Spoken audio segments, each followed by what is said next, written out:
Dear students, I will say today regarding the organisms which are belonging under the phylum Platyhelminthes. You know, the entire helminthes of the world would be differentiated into the two heads, Platyhelminthes and Nemathelminthes. Okay? The Platyhelminthes is one group of organisms. Generally, they are very primitive in comparison with your Nemathelminthes. Okay, these are the primitive worm-like organisms. They are nowadays present and also infected to the many species to the different organisms. Okay, and they are called as the what? Your Platyhelminthes. They are flattened, dorsoventrally compressed. Okay, such aniscent phylum is known as Platyhelminthes. Let us know in today regarding the introduction. Okay, in this context, I shall explain you about the what origin and shape, size, and types of the what your Platyhelminthes organisms. Let us go in detail about it. Platyhelminthes are an ancient phylum, but practically nothing is known of their evolutionary history because they have very soft bodies which do not preserve well as fossils. Okay, scientists believe that the first, the Turbillarians evolved around 550 Maya. 550 MYA, million years ago, Maya. Which form you find in there? Turbillarian. Okay, and the Turbillarians are belonging in the Turbillarian.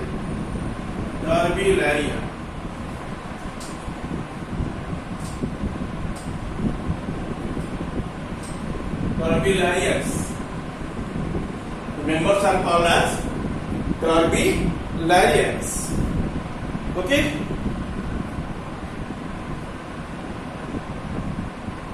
The Turbillarians they firstly evolved as the Platyhelminthes kind of organism, and body no doubt is very soft, it will not be preserved properly, and you cannot get any type of fossils to know about the previous history. And this animal evolved around 550 Maya, MYA. Maya means million years ago. Million years ago. Million years ago. Okay, Platyhelminthes are mostly worm-like creatures that are dorsoventrally flattened, meaning they look like ribbon, and this is why they are called names such as tapeworm, flatworm, flock, planarians. These are the different names of the worms which are belonging under Platyhelminthes. The body of this animal is ribbon shaped, that means dorsoventrally compressed. The Platyhelminthes are successful phylum with around 25,000 known species divided into 4 classes. 25,000 of species will be remaining in there.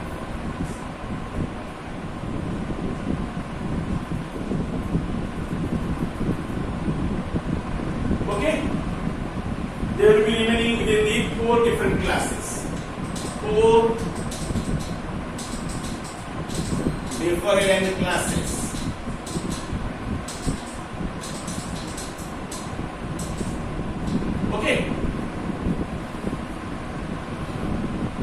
Most platyhelminthes are parasites on the other animals. Only the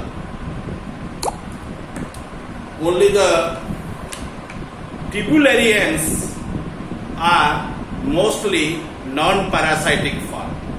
A few species are commensalists, living in harmony or mutual benefit with another, normally larger organisms.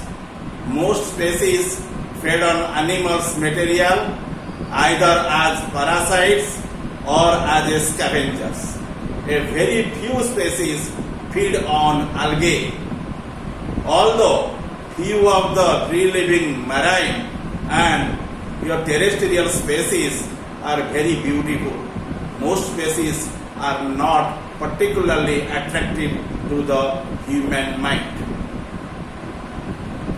Platyhelminthes live nearly everywhere on land in both fresh and marine water, as well as inside the other animals as parasites.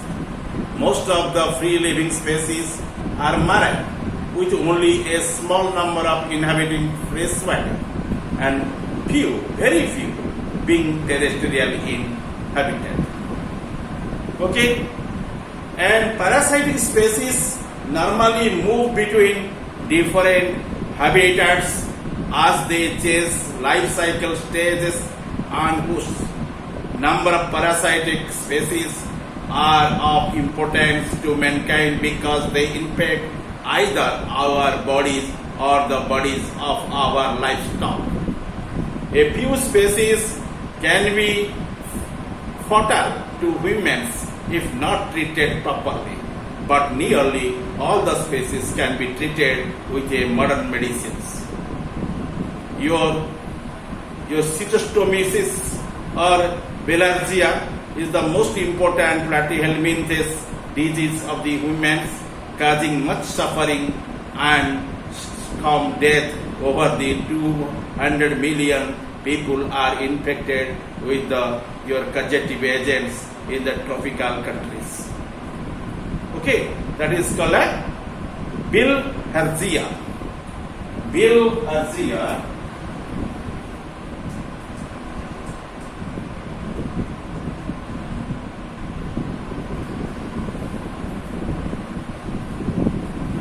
okay, bilhar.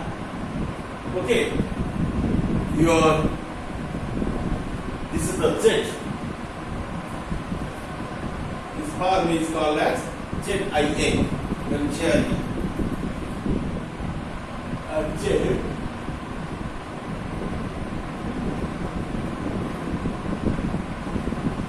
Okay, Bilharzia in Kurdica. And bilharzia is the most important platyhelminthes disease of the humans, that is otherwise called as the schistosomiasis. And however, it is also been very popularly known in the term of medical, that is called as bilharzia, and that is important your platyhelminthes disease of the human, causing much suffering and some death. Over the 200 million people are infected with a causative agent in the tropical countries. Okay? While they remain fairly morphologically simple, the platyhelminthes show the several advances in body structure over the simple radial phyla that came before them. They have a definite your congregation of the sensory organs. A few have the light sensing organs and nervous tissue at one end of their body, giving them a distinct head and tail. They also have a distinct upper and lower surfaces like your dorsal and ventral body surfaces. They have the number of the organs and even the beginnings of the organ systems and more distinct the third layer of cells in their body plan. The evolution of this connective tissue called the parenchyma the cells of which serves as a storage of the reserves as well as the protecting the internal organs, a major step forward towards the more complex body plan of the higher animals, such as the humans. However, they have no anus. Anus would not be developed in its body. Instead, they have only a blind ending, gut, or no gut at all. Actually, the alimentary canal is not in completed form in their bodies.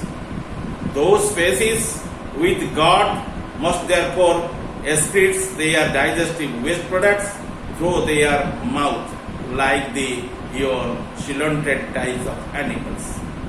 Okay, and this is your introduction regarding your platyhelminthes. Okay, thank you all.